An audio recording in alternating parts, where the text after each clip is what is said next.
पूरे साल शिव जी को 1 लोटा जल चढ़ा, सावन का पहला दिन लगे 2 लोटा जल चालू कर दो। श्रावण के पूरे महीने 2 लोटा जल अपने घर से लेकर जाओ, और अपने घर से जब जल लेकर जाओ तो ये विचार कर कर जाना, आज मैं शिव को काशी में, आज मैं शिव को केदार में, आज शिव को अमरनाथ में, आज शिव को भीमा शंकर में, आज शिव को मल्लिकार्जुन में। और फिर निवेदन करूंगा, जिस बहन को 19 और 20 साल तक भी औलाद नहीं हुई हो तो कृष्णेश्वर महादेव का नाम लेकर 2 लोटा जल तुम्बकेश्वर महादेव का नाम लेकर चढ़ा कर देखना, सावन के बाद में बाबा संतान जरूर देगा, झोली जरूर भरेगा।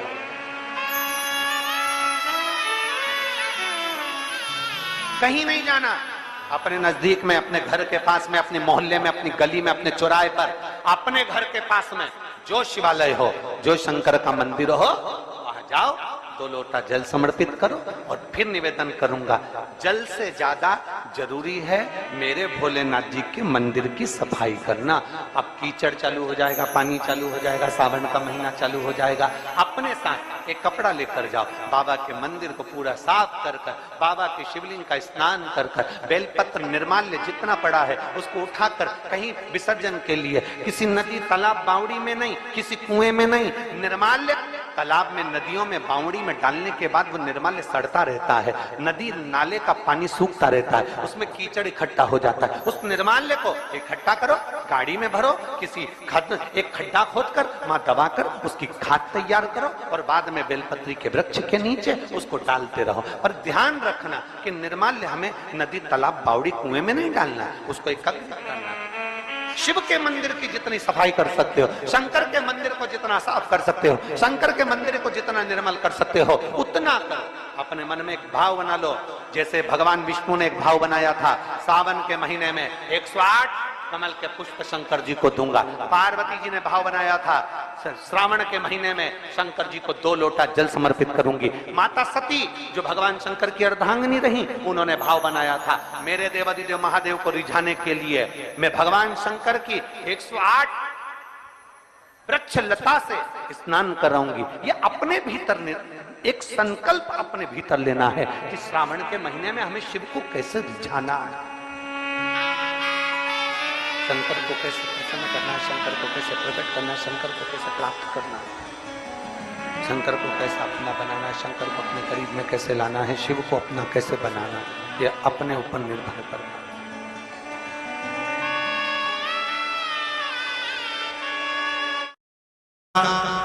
पहला दिन एक बेलपत्र शिव को अपनी मनोकामना कर कर, रोग दोग बीमारी तकलीफ कष्ट दूर करने के लिए शंकर के शिवलिंग पर, अगर बन सके तो मंदिर में, आप लोग तो यहाँ हैं तो देवादिदेव महादेव कंकर शंकर को चढ़ाओ, और अगर बेलपत्र नहीं हो तो बेलपत्र जो चढ़ी हुई हो उसी को धोकर वापिस चढ़ाओ।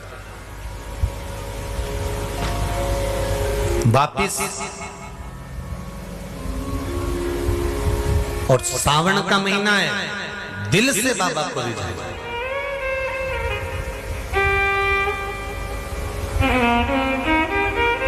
हम धर्म करने के चक्कर में, परमात्मा के भजन के चक्कर में किसी का अपमान ना करें। इसका सावन के महीने में 2 लोटा जल महादेव जी को चढ़ाने के लिए जाओ,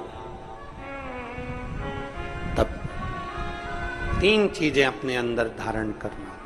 पहले नंबर का तो 2 लोटा जल जब घर से लेकर जाओ तो जरूरी नहीं कि दोनों हाथों में लेकर जाओ, एक लोटे के ऊपर दूसरा लोटा रखकर दूसरा हाथ से अगर कोई काम हो, पल्लू लेना हो या कोई कार्य हो तो कर सकते हो, नहीं तो तुम 2 लोटा हाथ में रख लो और पल्लू डालने ना, मैं सिर पे जरा सिर पे पल्लू, अब वो तुम्हारा लोटा हाथ में, वो बेचारा वो भेरू पल्लू रख, ठीक है, थोड़ा और खींचो ये बाजू का, तो पल्लू वो भेरू ने और खींचा है, ठीक है, ये पल्लू हमारा मुंडा में दे दो, अब ठीक है,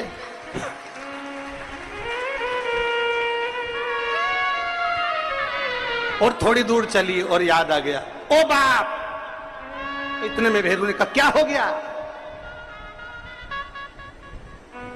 क्या हुआ? वो हमारे फूल माला की पन्नी तो वहीं रह गई, जरा उठाओ, उठाओ जरा, ये ले, कमर में खोसी दो, बच्चे खोसी दो, कमर में पन्नी। और कैलाश पर्वत पे जाके रहूंगी, भोले को अपना। अब पति भी के अच्छा शंकर हुआ और अच्छा जल हुआ।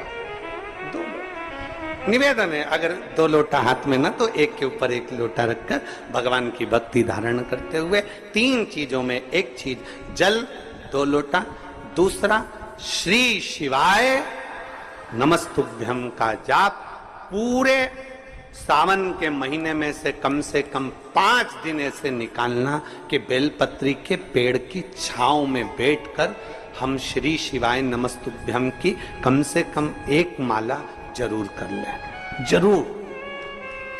और मान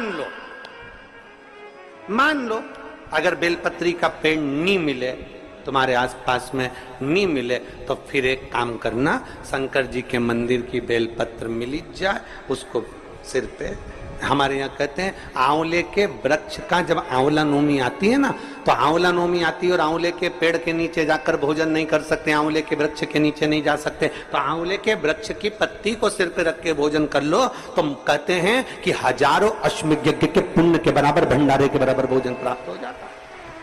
आंवले के वृक्ष की पत्ती, तो वो बेलपत्र भी मस्तक पर बाबा को प्रणाम कर कर फिर वही बेलपत्र का आनंद करते हुए भाव से उस बेलपत्र को मात्र शीश से लगाई लिया ना, मस्तक पर चढ़ाई लिया ना, तो भी भगवान की अविरल भक्ति प्राप्त हो सकती, अविरल। और मान लो बेलपत्र भी ना मिले, तो बेलपत्री के वृक्ष की थोड़ी सी मिट्टी अपने मस्तिष्क पर लगाकर, मस्तक पर चढ़ाकर भी हम जाप कर सकते हैं। बेलपत्र के वृक्ष की मट्टी का भी चंदन हम लगा सकते, चंदन। विश्वास है तो परमात्मा, मानो तो मैं गंगा मां हूं और ना मानो तो बहता।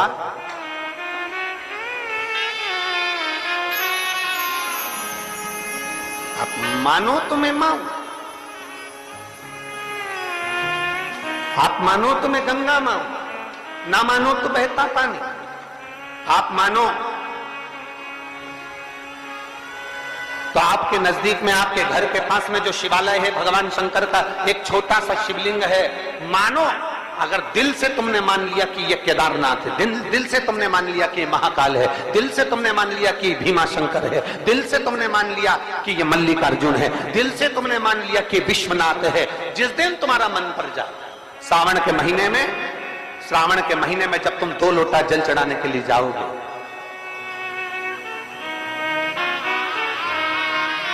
श्रावण के महीने में जब तुम 2 लोटा जल चढ़ाने के लिए जाओगे और 2 लोटा जल तक तुम अपने हाथ में लेकर चढ़ाओगे, जिस दिन तुम्हारा चित्त में मन में आ जाए कि आज मैं विश्वनाथ नहीं गई हूं, मैं सावन के महीने में मैंने विश्वनाथ का दर्शन नहीं करा है, सावन के महीने में मैं काशी नहीं गई, सावन के महीने में मैं गंगा के घाट पर नहीं गई, जिस दिन सावन के महीने में तुम्हारे मन में आ जाए, 2 लोटा जल लिया, शंकर जी को चढ़ाते हुए अपने मन में विचार कर लिया कि मेरे विश्वनाथ, मैं तुम्हारे दरवाजे तो नहीं आ सकी, पर मेरे जल में अगर बल होगा तो इस जल को आप वहां से यहां आकर स्वीकार कर लोगे। वो विश्वनाथ, आपसे भी निवेदन है, सुबह सुबह शिव जी के मंदिर जाते हो आप लोग, 1 लोटा जल चढ़ाने के लिए जाते हो, शंकर जी के मंदिर में जो निर्माल्य पड़ा रहता है, इधर उधर अगर कोई फूल पत्ती बेलपत्र सामग्री पड़ी रहती है, उसको उठाकर एक और जब रखो तो उसको प्रणाम करा करो। क्यों, किस लिए? शंकुकर्ण की कथा कहती है, निर्माल्य को उठाकर जो मस्तक से लगाकर प्रणाम कर कर विसर्जन में रखता है, विसर्जन की ओर रखता है, उसके अंदर एक ऐसा बल उत्पन्न हो जाता है कि मात्र वो किसी पर अपनी दृष्टि भी डाल देता है तो प्रेत जीवों का भी उद्धार हो जाता है। वो निर्माल्य में विसर्जन करी हुई निर्माल्य में इतना बल उत्पन्न होता है महाराज।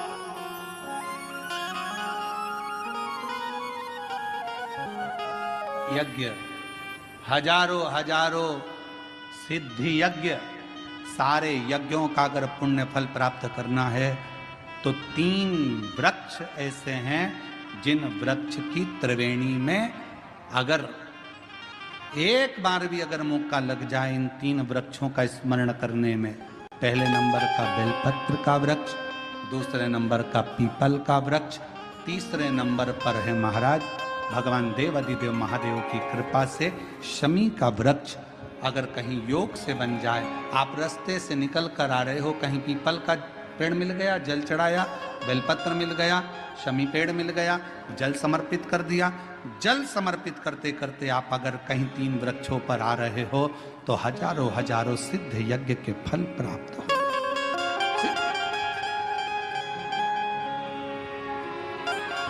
और यदि ये सब नहीं कर सको तो एक बेलपत्र के वृक्ष की सेवा जरूर।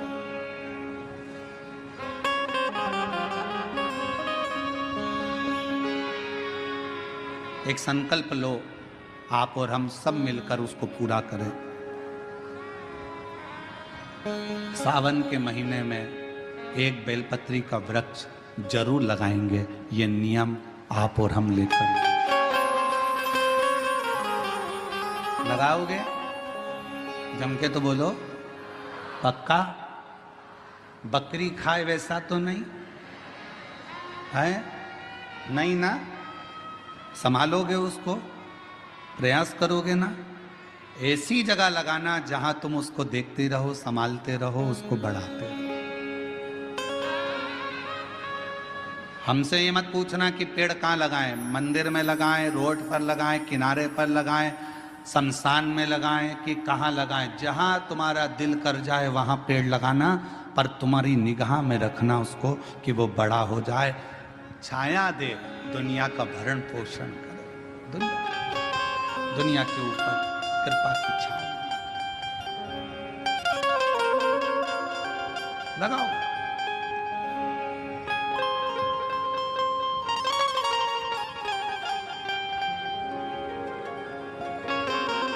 शंकुकर्ण